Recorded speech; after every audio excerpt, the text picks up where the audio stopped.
Hello, good morning. आज मैं आपको मंजरी पुस्तक से ही पाठ 8 हार की जीत पढ़ाएंगे।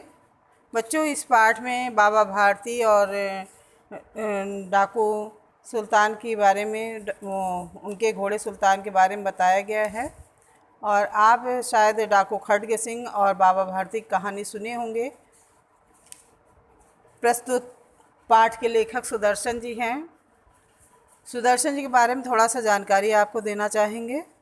सुदर्शन जी का वास्तविक नाम बद्रीनाथ भट्ट था। इनका जन्म 1895 ईस्वी में पंजाब स्थित सियालकोट, वर्तमान पाकिस्तान में जो कि है, वहाँ पर हुआ था। कक्षा 6 में ही उन्होंने अपनी पहली कहानी लिखी। कहानी के अतिरिक्त उन्होंने उपन्यास, नाटक, जीवनी, बाल साहित्य, धार्मिक साहित्य, गीत आदि भी लिखे थे। सुदर्शन जी की प्रमुख रचनाएं पुष्पलता, सुप्रभात, परिवर्तन और पनघट, नगीना, भागवंती आदि हैं। सुदर्शन जी अपनी कहानियों में आदर्श की प्रतिष्ठा स्थापित करते थे। सन 1967 यानी 1967 में सुदर्शन जी का देहांत हो गया। बच्चों, ये जो पाठ है बाबा भारती, इस कहानी में एक डाकू के हृदय परिवर्तन की घटना को बड़ी ही भावपूर्ण ढंग से प्रस्तुत किया गया है। किस प्रकार जो खड्ग सिंह था, क्रूर था, अत्याचारी था, छीनना, मारना और लूटपाट करना जिसकी आदत थी, उसका बाबा भारती के कथन से किस प्रकार हृदय परिवर्तित होता है, इस कथन में, इस कहानी में उसका वर्णन किया गया है। चलिए शुरू करते हैं। जिस प्रकार माँ अपने बच्चों को नहलाती है, खिलाती पिलाती है, उसी प्रकार बाबा भारती अपने घोड़े को देखकर उसी प्रकार उसकी सेवा करते हैं। और जिस प्रकार किसान अपने खेत को देखकर, लहलहाते खेत को देखकर आनंदित होता है, वैसे ही बाबा भारती अपने घोड़े को देखकर प्रसन्न होते थे। उनका भगवत भजन आदि करने से जो भी समय निकलता था, वे अपने घोड़े पर ही समय बिताते थे। बाबा भारती का घोड़ा बहुत ही सुंदर और बलवान था। इसके जोड़े का घोड़ा उस इलाके में नहीं था। बाबा भारती उसे सुल्तान कहकर पुकारते थे।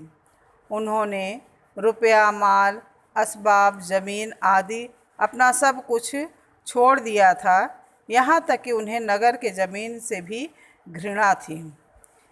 गांव से बाहर एक छोटे से मंदिर में बाबा भारती रहते थे, भगवान का भजन करते थे और सुल्तान की देखभाल करते थे। उनका संपूर्ण जीवन ही सुल्तान के लिए समर्पित हो चुका था। उसी नगर में खड्ग सिंह नाम का एक प्रसिद्ध डाकू था। लोग उसका नाम सुनकर कांपते थे। सुल्तान की कीर्ति खड्ग सिंह के कानों तक पहुंची और उसका हृदय अधीर हो गया सुल्तान को देखने के लिए। एक दिन दोपहर के समय बाबा भारती के पास वह पहुंचा और नमस्कार करके वहां पर बैठ गया।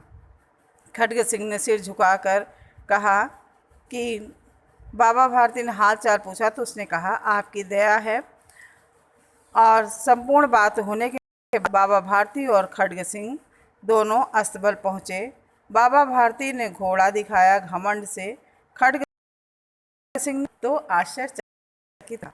उसने बहुत सारे घोड़े देखे थे, परंतु ऐसा बाका घोड़ा उसकी आंखों से कभी न गुजरा था।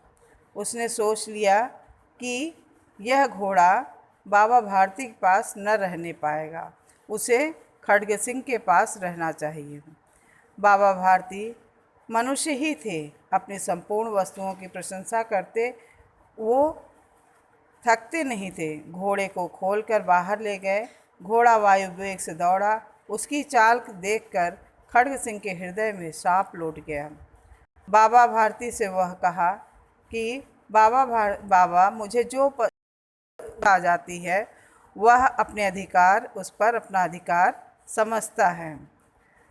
उसके पास बाहुबल था और आदमी थे। जाते जाते उसने कहा, बाबा जी, मैं यह घोड़ा आपके पास न रहने दूंगा। बाबा भारती डर गए थे और दिन रात वह घोड़े की रखवाली करने लगे। प्रतिक्षण खड्ग सिंह का भय उन्हें सताने लगा। एक बार संध्या का समय था। बाबा भारती सुल्तान की पीठ पर बैठकर सवार होकर घूमने जा रहे थे। उनकी आंखों में चमक थी, मुख पर प्रसन्नता थी। सहसा एक आवाज़ पीछे से आई, ओ बाबा, इस कंगले की सुनता जा। आवाज़ में करुणा थी। बाबा ने घोड़े को रोका। देखा तो एक अपाहिज वृक्ष की छाया में पड़ा कराह रहा था। अपाहिज को देखकर उन्होंने घोड़ा रोका और पूछा कि आपको क्या कष्ट है।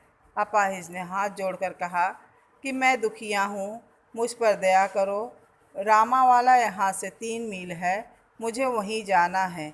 घोड़े पर चढ़ा लो, परमात्मा आपका भला करेगा।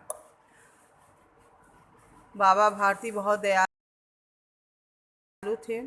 कि वहाँ पर कहाँ जाना है, तो वह उस अपाहिज ने दुर्गा दत्त वैद्य का नाम बताया। बाबा भारती ने घोड़े पर उसको जैसे ही बैठाया और फिर खुद ही बैठने ही वाले थे, सहसा उनके हाथ से लगाम छूट गया और उनके आश्चर्य का ठिकाना न रहा जब उन्होंने देखा कि अपाहिज घोड़े की पीठ पर तन कर बैठा है और घोड़े को दौड़ाए लिए जा रहा है।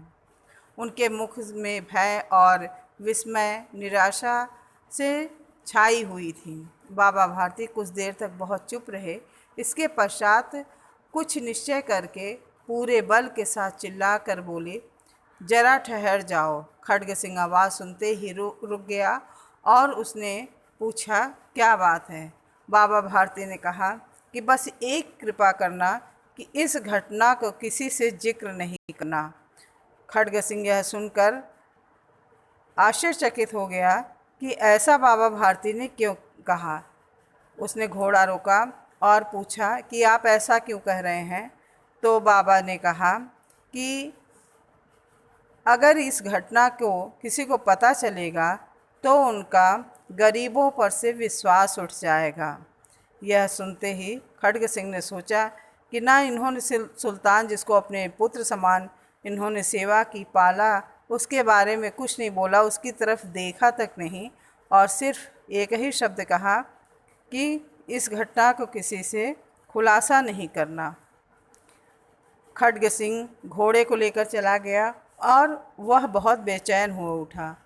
उसको समझ में नहीं आ रहा था।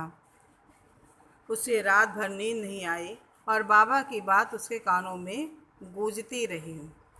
रात के अंधकार में खड्ग सिंह बाबा भारती के मंदिर पहुंचा। चारों ओर सन्नाटा था। आकाश में तारे टिमटिमा रहे थे। थोड़ी दूर पहुंचने पर, जहां पर कुत्ते भौंक रहे थे, मंदिर के अंदर जाकर उसी अस्तबल में वह चुपचाप घोड़े को बांध आया। रात्रि का तीसरा पहर बीता। चौथे पहर का आरंभ होने लगा। बाबा भारती अपनी कुटिया से बाहर निकले और ठंडे जल से स्नान करने के पश्चात जैसे कोई स्वप्न में चल रहा हो, उनके पांव अस्तबल की ओर बढ़े। परंतु फाटक पर पहुंचकर उन्होंने अपनी भूल का एहसास हुआ और वो पाँवों को मन भर भारी बनाकर वापस लौटने लगे। इतने में घोड़े ने बाबा के पाँव की चाल पहचान लिया और हिनहिनाया। अब बाबा भारती के आश्चर्य और प्रसन्नता का ठिकाना नहीं रहा। वे दौड़कर अंदर घुसे और देखे कि उनका प्यारा घोड़ा अस्तबल में बंधा हुआ है।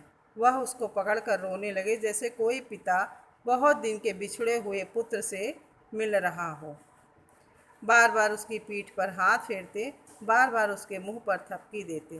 फिर वे संतोष से बोले, अब कोई गरीबों की सहायता से मुंह न मोड़ेगा। बच्चों, ये था कहानी। इस पाठ को आपको अच्छे से पढ़ना है। इसको पढ़ने के बाद हम आपको नेक्स्ट वीडियो में शब्दार्थ और प्रश्नोत्तर कराएंगे। तब तक के लिए धन्यवाद।